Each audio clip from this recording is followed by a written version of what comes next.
Welcome back, everybody, to the Brightworks and another match Beyond All Reason, where today we are taking a look at a match that was played pretty recently, at least as recent as of recording this. I know I've got to break the habit of saying that, but you got to understand, I also have an addiction to feed every single day. Welcome back to the Brightworks, where we're taking a look at a game that was recently played on Baryon Tar Lake. One of those maps that doesn't pop up all so often, and I definitely felt like this was a great example for how you might go about playing this game.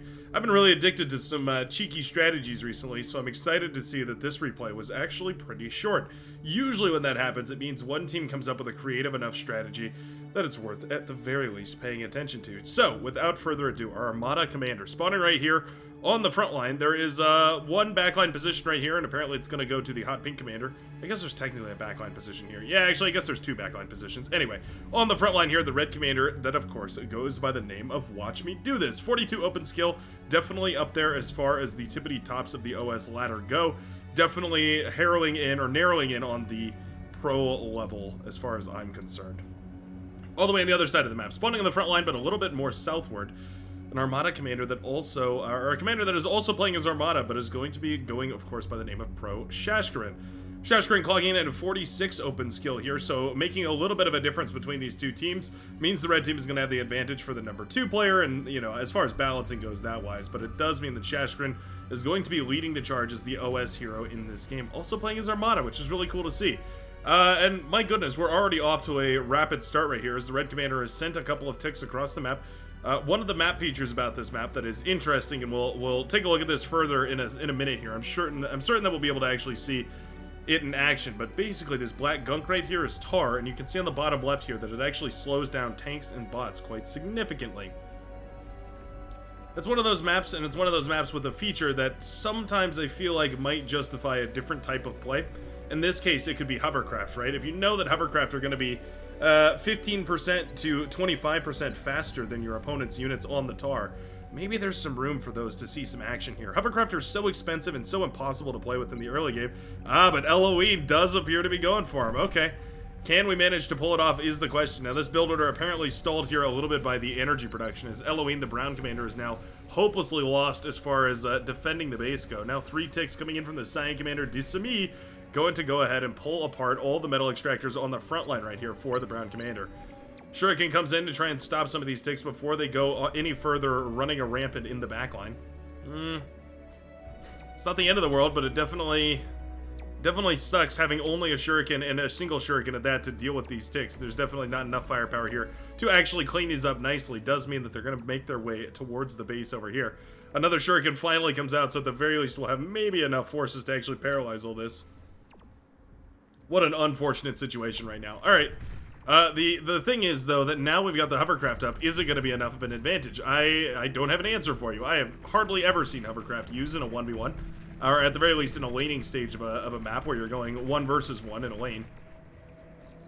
Sometimes, I will say, sometimes there is a niche use case for them on backlines, where essentially you use the rocket hovercrafts and you give them to the front line because they are really, really good for tearing down static defenses, especially on maps with weird hills and things that you have to fire over, little terrain covers and stuff like that. Those rocket hovercrafts can be super powerful. Very curious to see how they're going to do on this map here. Oh, wow, okay, we're going for an advanced solar panel before we've even gone into any units whatsoever. Yeah, normally you'd be able to maybe get away with this and also produce a unit, but these hovercraft are so expensive. You pay vehicle prices and you pay bot lab energy prices. Means Elohim, the brown commander with 0 open skill, has thrown all of their metal into, well, basically things that can't really do much work. We've got the static defense here, the Twin Guard anti-swarm tower, 195 metal there. We've got the rebuilt metal extractors, which cost quite a bit as well, and the brown commander didn't have that production up and running. This is a, yeah, this is a rough build order because it leaves the northern side brutally exposed right now. Tan Commander trying to make the best of this by expanding forward at the same time, but obviously that means that Zajoef, the Tan Commander here, is going to be going up 1 versus 2. This is one of those moments where you have to start figuring out how to coach your teammates without necessarily demoralizing them. It's one of those unknown resources in Beyond All Reason is your team's morale. Yeah, you have to be very careful about that kind of thing. The wrong phrasing can definitely bring a team's morale crumbling to the ground, and just like that, suddenly you've lost 1/8 of your team's APM. Wind speed dying once more right here, sending a lot of these commanders into an energy stall. The Tan commander going down right there to a bunch of T1 units without any energy to defend themselves. Not enough energy for D-guns means, of course, that the Tan commander will lose their life to just a bunch of T1 units. My goodness, we're off to a ripping start here. Pink commander on the southern side, Browning auto rifle, firing away right here at Pro Shashgrin, trying to hold this line. We have a rocket bot up on the front here, already ready to try and destroy any static defenses that are coming up. And the metal extractors are here as well, which is always nice. For the time being, this is a dead even fight between these two commanders. Riot tanks coming out now for the yellow commander JXG. Gonna go ahead and pump out a couple of those very, very dangerous early riot tanks in order to try and push some of that spam back. But Zidoxis doing a wonderful job of reclaiming a whole bunch of metal. Lovely stuff right here. This is exactly the fundamentals that we're looking for, especially if you can catch your opponent in an E-stall when the wind speed drops down. Very difficult to pay attention to all that at the same time, but if you notice, for instance, hey, I'm a little low on energy. I wonder if my opponents are too. That's the orange commander wandering within range of a couple of LLTs. Well, that's a quick way to die as well. My goodness, the blue team being spoon-fed a victory here. Disami, the cyan commander, now going to be happily eating up a bunch of this metal, as well as Cat Lordy. It's going to take nothing short of a miracle for the red team to pull back into this game right here. We do have missile trucks up and running to try and harass down a bunch of these units. Those missile trucks got a little bit of a buff recently. Their missiles do a little bit more damage because we crammed some more explosives where the tracking systems once were. Means that they're not able to lock onto their targets like once they were, but they do quite a bit more damage here, as you can see, whittling things down ever so slightly faster. It's not the end of the world, but it is noticeable, I would say. Goons. Not what I would expect right here. Yeah, Goons are a light scout attack hovercraft. They are essentially meant to run by and try and assault bases from behind. They're not meant to engage on the front line. Means that this is a very interesting decision. Cayman or Mongrels or Halberds. Mongonal. Is it Mongonal? Is it like Colonel, where you just pronounce it completely wrong? I don't know. We'll go with Mongrel. Apparently it's a siege weapon. Someone pointed out in the comment section a long time ago when I asked about it. Apparently it's some sort of ancient siege weapon. I've never heard of it, but apparently they're quite cool. And it is a fitting name for how you might choose to use one of those weapons. Disami, going ahead and putting that metal on the front line right here. Again, this was one of the commanders that benefited from eating up all this orange wreckage right here. Meant that now an extra 1,000 or so metal, maybe 500 as it was split probably pretty evenly with the green commander, going to be spread across the front line. And it means that now we're going to need two commanders to clean up this mess, and that's always a bad situation because it means forces are pulled from the front, just like that. Tan forces pulled southward to deal with that mess. The Seafoam, or the Powder Blue commander, instead marching forward with the Grunts and the Aggravators, tearing down static defenses. This is exactly the right move, using the space that their teammate has bought them in order to tear apart the front lines. Not that it even really mattered, my goodness. The Centurion and the rocket bots firing away right here and doing a lovely job of cleaning all this up. Janus Tank does manage to get a connection against one of those Centurion and blows it to smithereens, which is good to see. Meanwhile, the commander trade right here has been lovely, as Shashgrin devours a whole bunch of this metal right now. Gonna go ahead and start up a T2 lab, no doubt. Yep, there it is. T2 lab in the backline right here. Gonna hit a nasty E-stall right now because it wasn't prepared for the economy necessary in order to actually produce everything. So a lot of this metal is gonna get overflown, but at the very least, the blue commander managing to pump out the majority of a T2 laboratory before those corpses are overrun by enemy forces. Pink commander, meanwhile, trying to rebuild in the backline right here. The maroon commander just barely getting T2 up and online at this point. The cyan commander, or pardon me, the seafoam green commander, player army. Yeah, now with T2 online, but doesn't even really need it. At the very least, doesn't need to give one to the blue commander, who will have T2 up and running imminently. And with all this metal that's being fed one pawn at a time to the blue commander, this is going to be a very easy hold of the front line. Getting these mexes up and running should be the next priority, but obviously that can come later. That can come once you're comfortable. Forbidden Tech, the backline agitator, with no clear shots right here because, again, it can't fire past or can't fire through its friendly units, unlike the laser towers. Somehow Cortex engineers managed to figure out how to fire lasers through their friendly units without damaging them. But their gauntlets, they still haven't managed to master that. Once they do, I think Cortex will be entirely unstoppable. Luckily, Cortex engineers haven't quite managed to piece that one together yet. Cortex engineering moves very, very slowly, but it moves in very important directions, like anti-friendly fire, laser power, and whatnot. So now we can watch this gauntlet struggle to find targets. Oh, there we go, actually firing into the distance. Okay. I was a little worried this thing might not actually be able to target much at all, but it does look like eventually it's going to be able to kill some stuff. It's not firing 100% ideally at the moment, but it is firing nonetheless, and that's really all you need to do. As long as it's continuing to trade out against enemy units, it's eventually going to find its value. T2 coming up here for the blue commander. We're just rushing into that T2, and my goodness, what a stomp. The blue team with the overwhelming aggression on all fronts here. The brown commander building loads of static defense, but nowhere near enough units. Wait, why are you hover tanks? Cries out the pink commander. Apparently, the answer to the question of is hover tanks viable, at least in this situation, the answer is a resounding no. Now, I think if you had maybe gone for hover tanks like Cayman and maybe some of the mongrels and you just push them forward, I know it's not mongrel, but I don't know how else to pronounce it. Yeah, every time I look at that. Is it just mongonel? I don't know. That just sounds just wrong. Just doesn't sound right.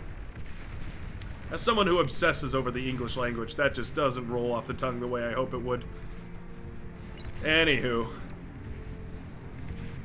I think maybe with some of those hover tanks, some of the Gauss tanks, this might have been viable.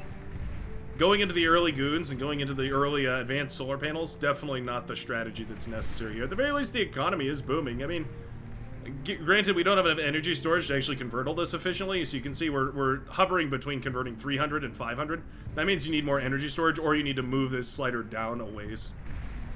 Either one of those can work as well as you hope, but more storage is usually the right answer. And there we go. The single hover tank that we built and put out on the front line, unable to even engage this tremendous swarm of rocket bots. This is 2,700 metal worth of rocket bots versus 640 metal worth of hover tank. For what it's worth, the hover tank is effectively a sumo. It is basically comparable to a sumo. It's like a T1.5 sumo. Fires a big heavy laser, it does tons of damage, and it's dead. And it's gone. Yeah, I don't know. If this was the round to see hovercrafts in action, this definitely wasn't the playstyle that was going to conquer it. Self-destruct here casted by the green commander to try and remove as much metal from the red commander's reclaim here as possible, but not going to be able to save that gauntlet from becoming metal fodder. Does mean that it's a good opportunity to go for T2. Lucy Love Lucy says, I rush Marauder. I don't even know if we have enough time for that. Usually about 16 minutes is how long it takes to rush Marauder, and right now the blue fronts are all crumbling, or pardon me, the red fronts are all crumbling to the blue forces marching forward. Yeah, this is not a 16-minute late game. This is definitely a game that's coming to a draw any moment if we don't see some sort of massive T2 resurgence.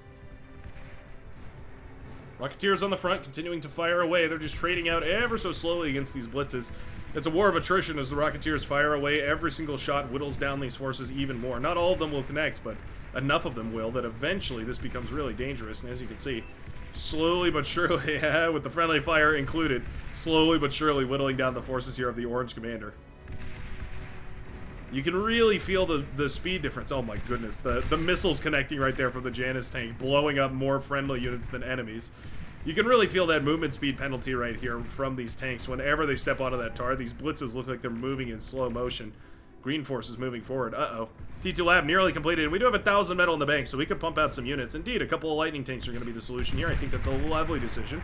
Lightning tanks obviously quite powerful against a lot of T1 stuff, and there we go. Lightning tanks managed to connect with a bunch of those Rocketeers, and it will mean that the lab stays up and running. A narrow deflection for the red commander. Luckily, Cat Lordy didn't send anything too much more aggressive than that down towards that southern side.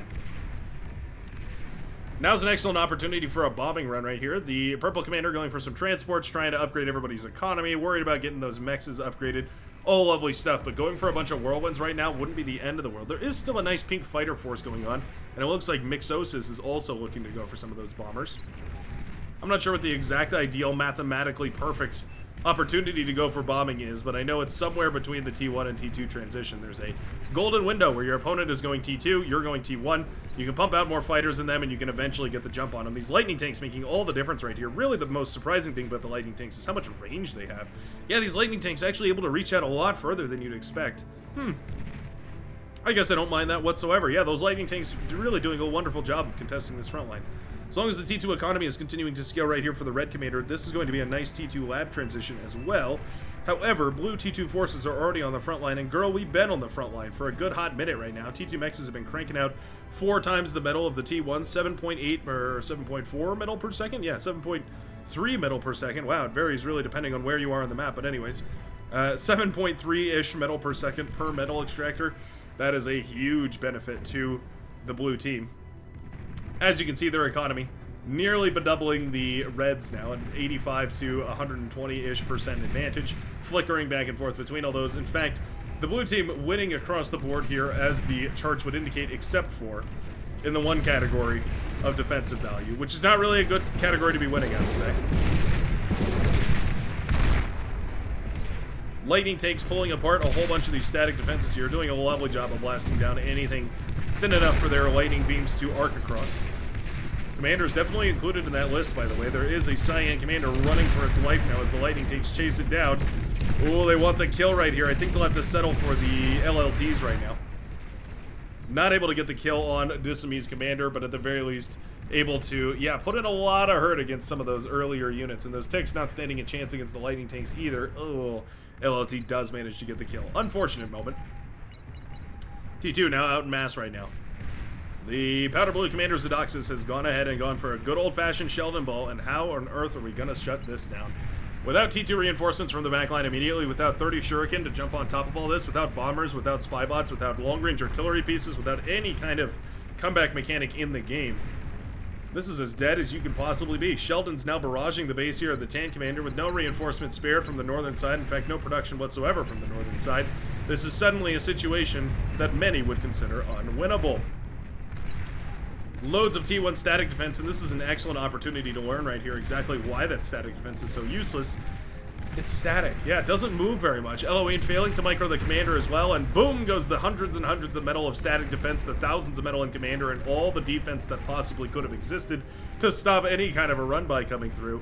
Just like that, the Seafoam, or the Powder Blue Commander rather, manages to take down not one, but 2 bases in their entirety. We had the build power back here. Why weren't we making units? I just don't understand. Eloine apparently just walking away from the computer or something, as the units are now no longer being produced out of the laboratory for a good long while. The red team taking notice of this. This is a critical point in the game, right? This is where you start to really see what your teammates are made of. When you look over at your opponent, or not your opponent, when you look over at your teammate and you see their build order, what kind of spin or what kind of typing do you reach for? What kind of APM overflow do you have? It's a tricky situation right here. The Hot Pink Commander misreading the situation entirely as well. Those Sheldon are only stoppable if you manage to EMP them, and Mixosis had the T1 Air Lab, but instead went for T2. Commander will go down right here, which means those Sheldon have a clear line of attack directly towards this base, and my goodness, what a one-sided crushing of a game. The blue team winning this game from the start to the finish, and I know that's maybe not the most exciting match to watch as far as back and forths go, but definitely an excellent opportunity to showcase how this game can be played and how this game really should be played. The blue team paying for all of their aggression with dead enemy units. The blue team paying for all of their units with losing front lines, with giving up positional advantages. One of those strategies works out quite a bit better. Units win games is really the motto to appeal to here. Oh, and indeed, there we go. The red team throws in the towel. My goodness, what a quick match. Very, very brutal game right here for the red team. Losing on a whole bunch of different fronts for a whole bunch of different reasons. With 2 dead commanders in the early game, it's difficult to recover right there without really precise timings from the team. And to nobody's surprise, the blue team manages to take this game beyond all reason. Boy, what a quick match. Thanks a ton for watching. If you made it this far, 18 minutes into a video, congratulations. You have a decent attention span and also might be a good fit for the Beyond All Reason Brightworks community, which of course you can join up in the links down below in the description section. We've got a lovely Discord full of folks that'll be more than happy to talk about this replay with you over there on that Discord. And if you'd like to submit one of your own, it's an excellent option to do so. Zoodox is winning the golden cow here, and I'll let you go as we take a look at these graphs, and I wish you a wonderful rest of your evening. Peace out, everybody, and have a lovely, lovely rest of your day.